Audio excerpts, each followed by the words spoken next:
Tonight, the information superhighway and one of its main thoroughfares, an online network called Internet. I guess they can communicate with NBC writers and producers. Allison, can you explain what Internet is? It's a growing grid of independent computer networks interlaced. It's evolved from a U.S. military bulletin board in the 1970s to a worldwide computer switchboard. An hour can charge $5. You need a computer and a phone. Ultimately, you're part of As the internet continued to grow in the mid to late 1990s, it would come to transform society on a global scale. The biggest change came in the form of instant communication. As long as you had an internet connection, you could talk to anyone on Earth, assuming of course they were also connected to the internet. And around the millennium shift, you had over 350 million connected people to choose from.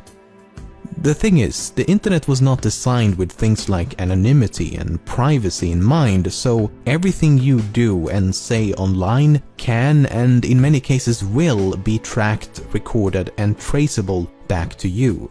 Some people are very concerned about their privacy, and in the mid-1990s, one such group of people was the United States federal government. A team of computer scientists and mathematicians working for a branch of the US Navy known as the Naval Research Laboratory, abbreviated as NRL, began development of a new technology known as onion routing. Onion routing would allow for anonymous bidirectional communication where the source and destination cannot be determined by a midpoint. This is accomplished by creating something known as an overlay network. An overlay network is simply a network that is built on top of another network, in this case the internet. So instead of using the normal unencrypted internet, also known as the surface web, your traffic goes through an overlay network. Now, there are many different types of overlay networks, but a network using onion routing technology would be classified as a darknet. A darknet can only be accessed via specific software and/or authorization. In case that was hard to follow, all you need to know is that people working for the US government created a system which will allow for anonymous communication over the internet. However, the people over at NRL soon realized a major limitation. The United States government can't simply run an anonymity system for everybody and then use it themselves only, because then every time a connection came from it, people would say, oh, it's another CIA agent looking at my website, if those are the only people using the network. So you need to have other people using the network so that they blend together. So what he's saying is that for the network to be truly anonymous, it has to be available to everyone and not just the US government. So the NRL was forced to release their onion routing technology to the public. The technology was eventually released under an open source license and became Tor. Tor stands for the Onion Router and is the software you need to download to be able to access this network of onion routers. Today, millions of people across the globe use Tor for a multitude of purposes, everything from innocent daily browsing to criminal activities. And while it is the most popular, Tor is but one amongst numerous darknets. Together, they all make up the dark web. Subsequently, the dark web forms a small part of the deep web. The deep web is everything on the web that cannot be indexed by search engines. It's nothing like the dark web, as most of us use the deep web all the time.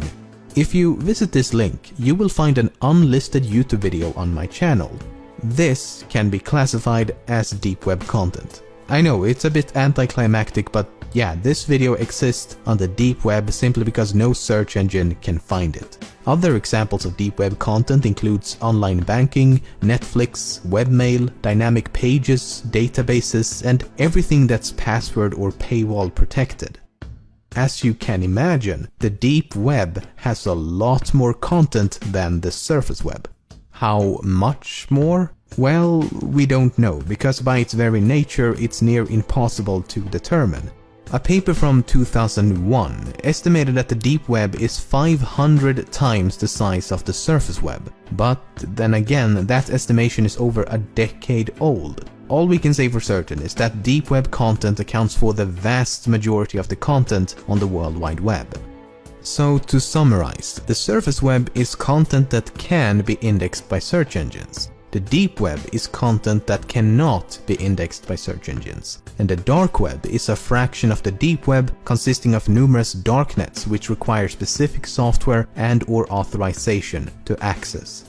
Okay, we know what's on the surface web and we know what's on the deep web. But what do we find on the dark web, more specifically the darknet known as Tor? As mentioned, you can use Tor for almost anything, browsing the web, checking your email, posting on forums, instant messaging, watching YouTube videos, you name it. But the dark web aspect comes in the form of hidden services. A hidden service is essentially a website that can only be accessed via Tor, and the address for a hidden service will always end in .onion. So if I attempt to access this hidden service using Google Chrome, nothing happens. It will only connect using specialized software such as the Tor browser. This is the dark web. Well, one site on the dark web. This specific site is known as the Hidden Wiki and attempts to list as many publicly known hidden services as possible. Facebook operates a hidden service, the search engine DuckDuckGo is another.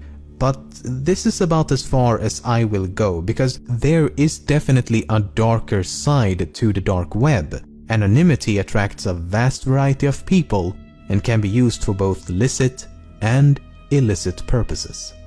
In October of 2013, the FBI took down the online drug marketplace known as Silk Road. The website had been in operation since the beginning of 2011, with a total revenue estimated at $1.2 billion. News about the Silk Road website brought the dark web out of the dark and right into the public eye. This graph shows daily traffic over the Tor network before Silk Road was mentioned in mainstream media. This is after. Only a few months after Silk Road had been taken down, ex-administrators of the site launched Silk Road 2.0. However, in late 2014, the FBI arrested the admins and the second marketplace was taken down as well. A few hours after that, Silk Road 3.0 was launched and the seemingly endless spiral continues. And keep in mind that Silk Road was just one website among many. You can find numerous others just like it, selling every illegal drug you can imagine and more. The FBI also claimed that the owner of the Silk Road website had attempted to have 6 people killed by using DeepWeb murder-for-hire services. While the assassinations themselves are unlikely to have occurred, these websites can definitely be found on the dark web. The problem is a lack of evidence. Anyone can set up a darknet website claiming anything for any reason, especially if there's money involved.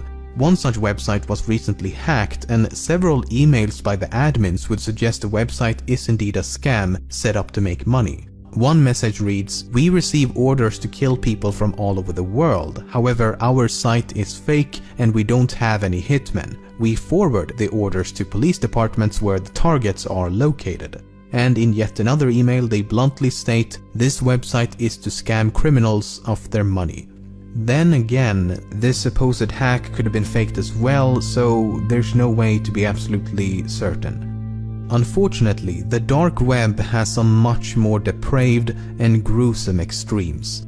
Many websites contain various forms of sexualized torture and killing of animals, and child pornography sites are a huge problem on the dark web. A site known as Lolita City, which has now been taken down, contained over 100 gigabytes of photos and videos and had around 15,000 members. Another website known as Playpen was taken down by the FBI in 2015, which may have been the largest child pornography site on the entire dark web, with over 200,000 members.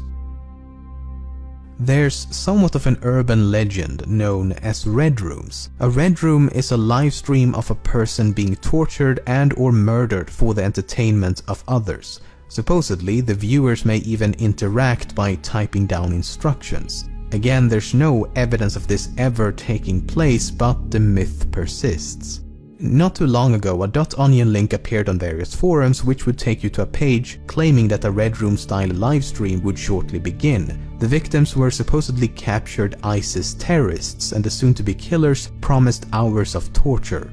Though the first hour would be family friendly. You know, for all the kids staying up late to watch a person being brutally murdered live on the dark web.